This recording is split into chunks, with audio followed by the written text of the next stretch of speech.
Why doesn't anyone tell you this when you're growing up? Tonight alone, I have captured the Pleiades star cluster, the Andromeda galaxy, and best of all, Jupiter, the largest planet in our solar system, and its 4 largest moons. Coming up in today's video, we're going to look at what you can see, yes you, with a telescope or camera setup that costs between $0 and $600. I love astronomy. My name's Damon Scotting, and this is Astronomical. I think there are very few things in life that everyone can agree on, but one of those things has to be that views like this are just the greatest sights there is. Okay, so the first thing we're going to look at is a budget of $0, which implies we are just viewing the night sky with our naked eye and nothing else. So we're now going to change the settings on this camera to replicate the human eye. This is how many stars I can see right now and how many stars you would see if you were in a similar area like this with a bottle of just 5. So what you are now seeing are Bortle 5 skies. This is how the sky would look within 30 seconds of stepping outside. Your eyes have had very little time to adjust to your new dark environment, but if you allow yourself 20 to 30 minutes, then the number of stars you will see will grow dramatically, until you see a sky that looks a lot like this.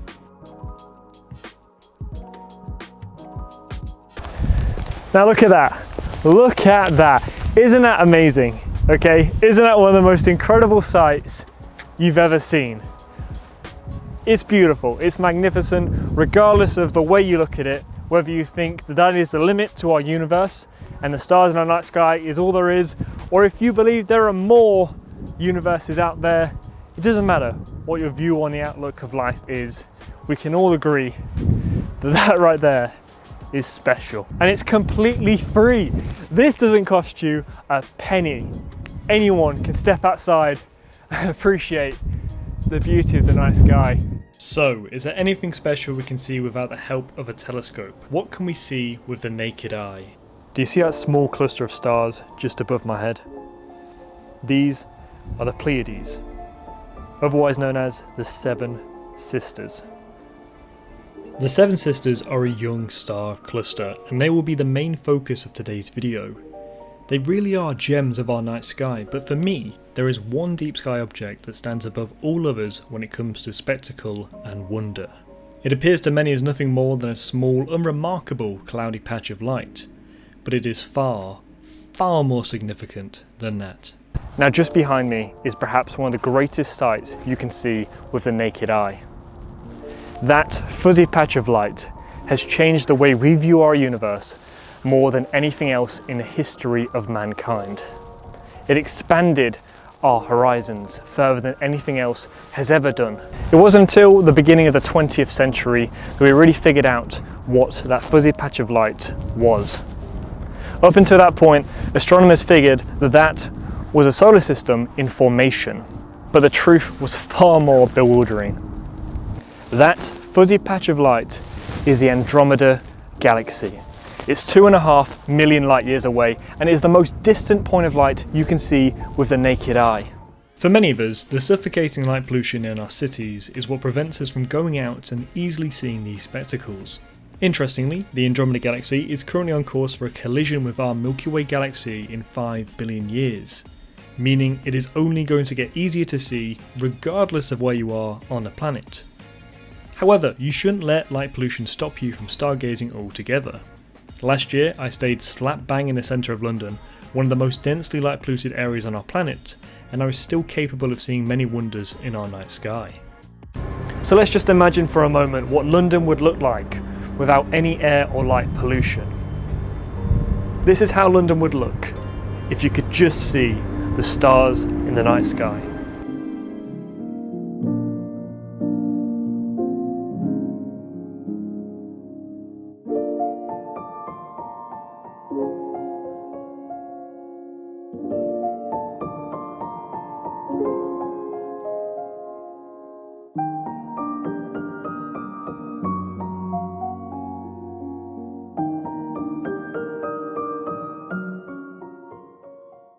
There are so many different wonders in our night sky that you can appreciate without spending any money whatsoever. But what if you love this hobby so much that you want to take it to the next level? What if you do want to spend a little bit of money? Well, if you want to spend around about $20 like I have, you can buy yourself a cracked Samsung S8 phone. It doesn't have to be this phone. The goal of this was to just buy a cheap smartphone that has the capability to take long exposure photographs. Now, this has that built in and allows you to do it straight off the phone. If you can't do it, you can just download a free app to do so. What I'm going to do right now is just lean my phone up against my car wheel and then just take some long exposure photos. And hopefully we'll take some really nice images. And if you want to do this same method, then you can capture the beauty of the night sky and not only look back on it yourself, but you can show it to your friends and hopefully get them engaged in what is one of the greatest outdoor activities that you can pursue. Okay, so this part probably goes without saying, but when you are taking a long exposure image, do not shake the camera, otherwise you'll get jittery images like this. And if you're quick enough, you can actually make it into your own photo and throw a little pose in there. As you can see, the Pleiades here are very sharp, and I've got to say I'm quite happy with this for $20. One of my favourite things to do is to take night lapses, which is where you take multiple long exposure images and make a video like this. This is the one time where I will say clouds actually make it look better, because clouds in astrophotography are always considered to be an absolute nightmare. Also, if you do go on to take any images after watching this video, then please feel free to tag This Is Astronomical on Instagram and I will repost it onto my story. Cool.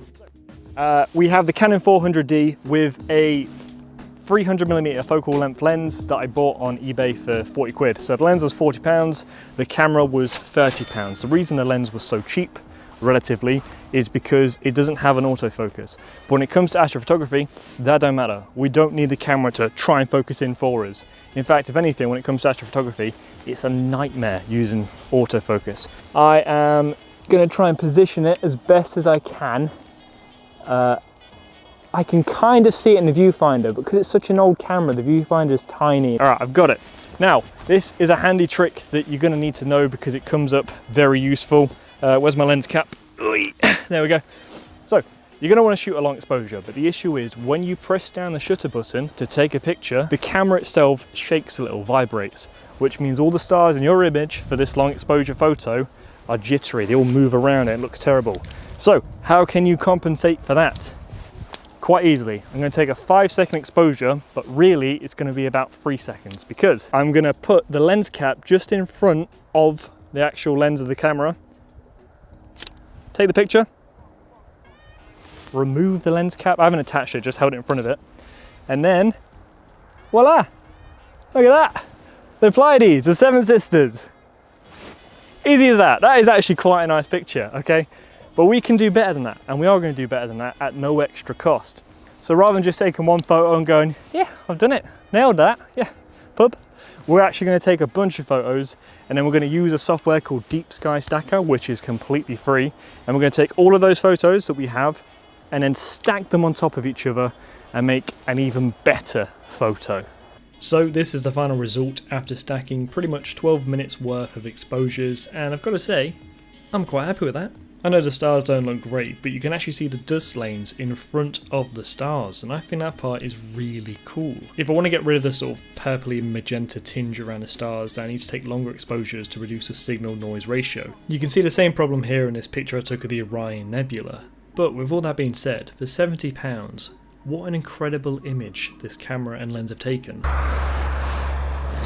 You know what, I thought this would be a nice quiet spot to take pictures of stars, but it turned out to be quite a hot spot for people to hotbox. And if you don't know what that means, good on you. You've made some good choices in life. Okay, so let's shoot Jupiter. Let's capture the biggest planet in our solar system with just a little camera.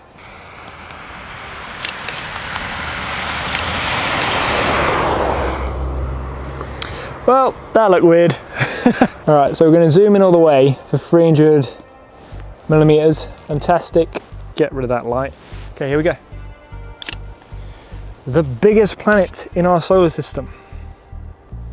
Oh wow.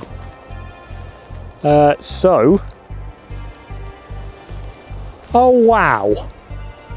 Wow, wow, wow, wow, wow. Okay, holy crap. All right, okay, yeah, okay, I didn't even think this through. So I took a fairly long exposure. I'm gonna take another one. Took a fairly long exposure then, 2 seconds. And because I took a long exposure, Jupiter's pretty bright, but guess what else you can make out? I'm shaking the images. Guess what else you can make out in this picture of Jupiter? Its 4 largest moons, the Galilean moons. All right, got it. So if I zoom in, you can see not only some stars next to it, but zooming all the way in. Yes, yes, yes, yes. Okay, all right. You can see all 4 of Jupiter's Galilean moons, the 4 largest moons orbiting the gas giant. I don't know which ones are which because I couldn't tell you that right now. Maybe if they're a bit further away from the planet itself, they're actually quite close.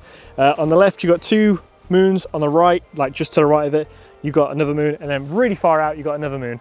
If I had to guess what the far one out was, I'd probably say Callisto, because that orbits the furthest out from the planet. Oh, frickin' hell, that's cool. Screw that. Screw the moon. Screw the 7 sisters. Well, we have got the moons of Jupiter. I actually managed to find a website that shows you a calculator and the precise positions of the moons going around the planet Jupiter. And what's interesting is it also shows these 2 black dots on the surface of the planet. Now, if you haven't already figured out what those are, they are shadows being cast onto the surface of Jupiter by its moons. And that, for a telescope, is just honestly the craziest thing imaginable. You don't need an amazing telescope to do so. In fact, a decent 8 or 10 inch one will allow you to see so. Jupiter's Galilean moons are each wonders of our solar system. They're special places, and the fact that we can see from our own back gardens shadows being cast onto the surface of this planet is ridiculous. Our next contender is one you may not have seen before. It's called the Dwarf Telescope, and it's made by a company called Tiny Scope. This compact telescope has a fixed focal length of 382mm and a built-in camera which you can see as a live view on your mobile device. I think this is a very cool gimmick and I was excited to give this a try. If you do go onto their website, although it does say $150 for the telescope, you can add a $30 coupon and get it for $120. It comes packaged very nicely and it's about the size of a water bottle. I'd say it's smaller than that size, to be honest. For the price you're paying, it is similar to what most people spend on the cheapest beginner telescopes. It's very easy to set up. Here I'm using one of the attachments, which is the Wi-Fi box. Basically, I plug it into there and it acts as a power supply, but also transmits the live view to my phone. You can just use a cable to plug that directly into your phone and then get a live view like that, but this allows you to go wireless and move around if you wish to. The app has settings that allow you to adjust the exposure, gain, white balance, contrast and saturation, which is very helpful when you're trying to get the most detail as possible out of an image. But as you can see here from this view of Jupiter, the largest planet in our solar system, we can make out one of its moons, but we can't make out any surface detail. Now that is something that certainly with amateur telescopes you can make out. And I'd say the reason you can't do so with this telescope is because the digital camera built in, isn't quite good enough. But it can discern the shape of another planet. This banana shape may seem familiar to many keen astrophotographers. It actually comes from one of the inner rocky planets. This particular one is Venus. Because Venus orbits closer to the Sun than we do, we rarely see it fully illuminated. Instead, we see it in a sort of crescent shape or a banana shape. In fact, it's at its brightest when the least amount of it is illuminated, which does sound kind of contradictory. So although you can't see any surface detail on Jupiter, you can make out the shape of Venus, which I think is quite cool. Then moving on to a different aspect, not just looking at planets, but trying to image the stars. When people buy telescopes, they tend to spend just as much, if not more, on the cameras. So this having one built in is seemingly very handy. It saves the images that I take of the Pleiades straight to my phone. I can adjust the settings there in the app. And as you can see, the picture is decent. You can make out the stars, there are different colours there. I certainly want to say this is perfect, but it is very decent for the price that you're paying. I also like the fact that you can zoom into what you're looking at. This dwarf telescope might prove to be even better to use in daylight when looking at distant objects, but we're talking strictly about astrophotography here, and it can do a decent amount. The next test I put it to was to look at Mizar and Alsor, which are a binary star system, or at least that's how they look to their naked eye. With the help of the Dwarf Telescope, you can see that there is a third star orbiting nearby. But the reality is, it doesn't stop there. Mizar and Alcor are not alone. They actually make up a sextuplet star system. When viewed through a telescope, the stars almost look like they're making a smiley face. Now, if you were on a planet that was orbiting around one of these stars, then your lifestyle would be chaotic. Because the light and heat energy you'd be receiving on the surface of your planet wouldn't be consistent throughout the year. At different points you receive more heat from different stars and different light from different stars. Honestly, it'd be an absolute nightmare. It looks pretty, but it'd be chaotic. The images you're about to see now were achieved with a 10-inch telescope that can be found used for £300 or brand new for £539. Now for the majority of us, Orion is the most famous constellation there is. And that is largely in part because it's the most easily identifiable constellation in our night sky. In fact, I bet when you step out at night and look up at the stars, amongst the first ones you look for are the three that make up Orion's belt. The constellation itself is a sight to behold. It contains a rich variety of stars, red, white and blue. But even the ancient Greeks couldn't have possibly envisioned the wonders that lied just beyond our naked eye capabilities. Just below Orion's belt is its sword, and within that is the Great Orion Nebula.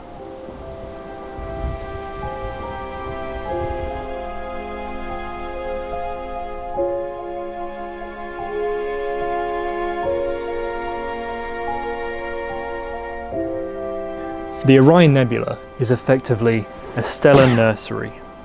It's an immense cloud of dust and gas in which stars are born. For me, seeing the Orion Nebula for the first time through a telescope was a major turning point in my life. There are few things more majestic and magical than a colossal cloud of dust and gas in which stars are born. The idea itself is something even beyond what the Greeks may have imagined in their time, and yet it is true. And best of all, you can appreciate it in all of its glory with even the most basic telescope or pair of binoculars. The biggest limiting factor we've had so far is the rotation of planet Earth. We cannot take long exposures without the stars trailing. So, in order to correct for this, we have bought the Skywatcher Pro 2i. We're going to mount the Canon 400D and the lens you saw earlier on top of this and hopefully achieve some nice looking long exposures. If you are familiar with my previous videos, then you will know that I do all of my videos alone, which can put you into some very awkward situations. What you're about to see is a very British conversation that took place just after midnight on a Saturday. You alright, mate? You alright? Yeah. What are you doing in the field? Filming the stars.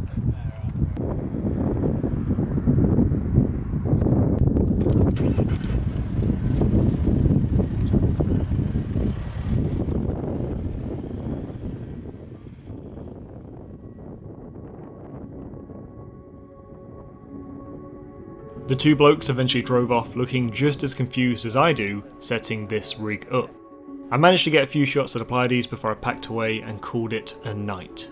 In the meantime, I did manage to achieve some long exposures of the Pleiades. I got about 60 seconds per exposure, which isn't amazing, but it's still pretty good. And as you can see here, I was very focused to the point where I have a major Gorm face. Yeah, see that right there? That's the face that could be on the cover of magazines. So, we have our final image. We have stacked 14 60-second exposures of the Pleiades, and this is what we have. So, in comparison to the previous image with the Canon 400D, they have the same total exposure time, but this one is a lot more detailed and clearer. I did manage to image one more target the following night. Do you remember that cloudy patch of light? Well, I managed to put a lot more time into imaging the Andromeda Galaxy than I did for the Pleiades.